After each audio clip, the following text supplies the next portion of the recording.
ఇక్కడ పునః ఇదేట ఇది గెడ్డ అండి. ఈ గెడ్డలో కట్టడానికి అతను అనుమతి తీసుకుని వచ్చి కడతానని చెప్పారు. చెప్పినా మేము అందరం వచ్చి అడ్డుకున్నాం. ఈ 3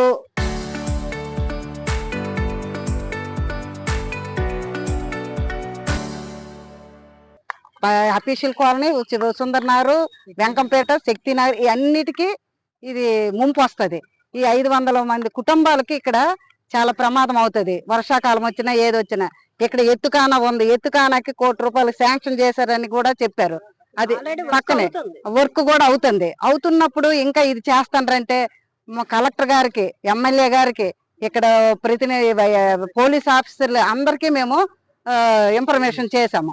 చేసినా అందరూ అడ్డుకున్న తర్వాత మళ్ళీ పునర్నిర్మాణం చేయడానికి ఏ ఉద్దేశంతో అతను వస్తుండో మరి మాకు తెలియట్లేదు. అది ఎవరి సపోర్ట్ ఉందో ఏటుందో మరి అందరూ ఇప్పుడు అడ్డుకొని మళ్ళీ ఆపేసిన తర్వాత మళ్ళీ వస్తుందంటే ఏం కారణం చేసి వస్తుందో మాకు న్యాయం చేయాలని అందరినీ కోరుకుంటాను. అది లక్ష్మి, మాది అఫీషియల్ కాలనీ.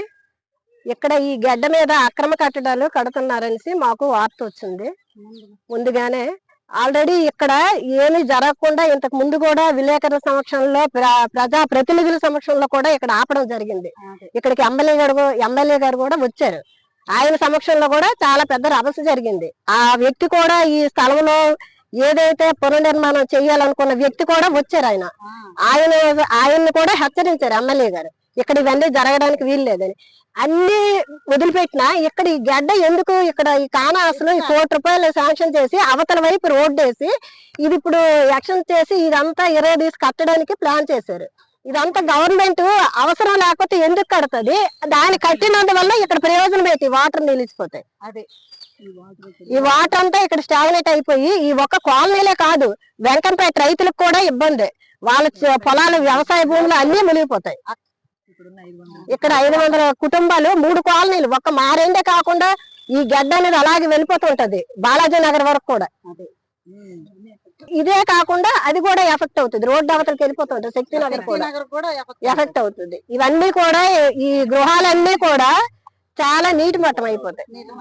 పూర్వం నుంచి ఉంది, మాకు తెలియదు, మా తాతల నుంచి కూడా ఉంది ఇక్కడ ఈ గడ్డ. జరగకుండా ఆపమని మేము మీ మీడియా ముఖంగా ప్రార్థిస్తున్నాం. ఇదే కలెక్టర్ గారికి కూడా ఆల్రెడీ కలెక్టర్ గారికి రిప్రజెంటేషన్ వెళ్ళింది, సబ్ కలెక్టర్ కి వెళ్ళింది, పోలీస్ డిపార్ట్మెంట్ కూడా వెళ్ళింది. అందరికి ఎమ్మెల్యే గారు కూడా వచ్చారు. అలాగే అఫీషియల్ కాలనీ 1 and 2, 3 కాలనీస్ ప్రజలు ఇక్కడ సుమారు ఇక్కడ ఒక గడ్డ వెంకంపేట చెరువు నుండి బాలగొడద లంకిల చెరువుకి వెళుతుంది. ఇది ఒక గడ్డ అన్నమాట, వాగు. అయితే ఇక్కడ ఈ గడ్డ మీద సప్తా కూడా ఇప్పుడు నిర్మించడం జరిగింది. రైతులు కూడా వాళ్ళ తల పొలాలకి ఈ సాగునీరు కోసం దీన్ని వాడడం అనేటువంటి జరిగింది. ఇటీవల ఒక కబ్జాదారుడు ఏమిటి చేసేటంటే దీన్ని ఈ గడ్డ మీద పునాదులు వేసేసి ఇల్లు కట్టడానికి ప్రయత్నం చేశాడు. చేస్తే దీన్ని ప్రభుత్వ భూమిని ఫేక్ పట్టా ఒకటి సృష్టించేసి, జిరాయితీగా సృష్టించేసి దీని మీద ఇల్లు కట్టడానికి ప్రయత్నం చేశారు. ఈ విషయంలో మేము చాలాసార్లు అడ్డుకున్నాము, పోరాటాలు చేశాము. ఇది ఎమ్మెల్యే గారి దృష్టిలో కూడా పెట్టడం జరిగింది. ఎమ్మెల్యే గారు స్వయంగా వచ్చి ఇది గడ్డ, అది నాకు కూడా తెలుసు, ఇక్కడ ఎలా కట్టేస్తారని చెప్పేసి ఆయన అవతల వాళ్ళకి, అవతల పార్టీని కూడా అతను చెప్పడం జరిగింది. ఈ విషయంలో మేము కలెక్టర్ గారిని, సూపరింటెండెంట్ ఆఫ్ పోలీస్ వారిని, వీళ్ళందరినీ కూడా మేము రిప్రజెంట్ చేశాము. ఇది ఆగిపోయింది అనుకుంటే మళ్ళా ఇది కదిలింది అనేటువంటిది మాకు తెలిసి మేమందరూ కూడా గాబరా పడి మళ్ళీ ఈ స్థలం దగ్గరకు వచ్చి ఇది కట్టకుండా అడ్డుకోవడానికి మేము ఇక్కడ ఉన్నాము, సిద్ధంగా ఉన్నాము. ఎట్టి పరిస్థితులు కూడా దీని మీద ఎటువంటి స్థలం కానీ ఏది కట్టడానికి పనికిరాదు. కడితే ఇక్కడ సుమారు 500 ఇళ్ళు ఈ ప్రవాహానికి గురై మునిగిపోవడానికి అవకాశం ఉంటుందని చెప్పేసి మేము అభిప్రాయపడుతున్నాం. ఈ విషయం గౌరవనీయులు ఎమ్మెల్యే గారు కూడా అసెంబ్లీలో కూడా ప్రస్తావన చేయడం జరిగింది.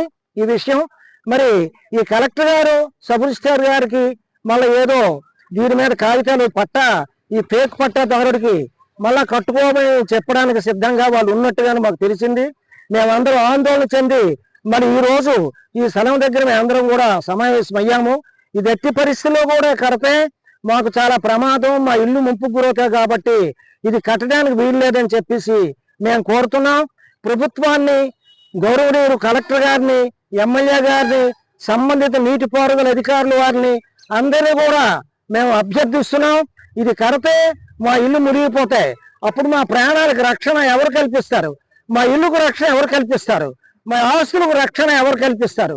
ఇవన్నీ కూడా ప్రజాప్రతినిధులు, ప్రభుత్వ ప్రతినిధులు దృష్టిలో ఉంచుకొని ఈ స్థలం మీద, ఈ జరాయితీగా మార్చినటువంటి స్థలం మీద మళ్ళా ఇది కట్టడానికి ప్రయత్నాలు చేయకుండా ఆపాలని చెప్పేసి అందరినీ కోరుతున్నాం.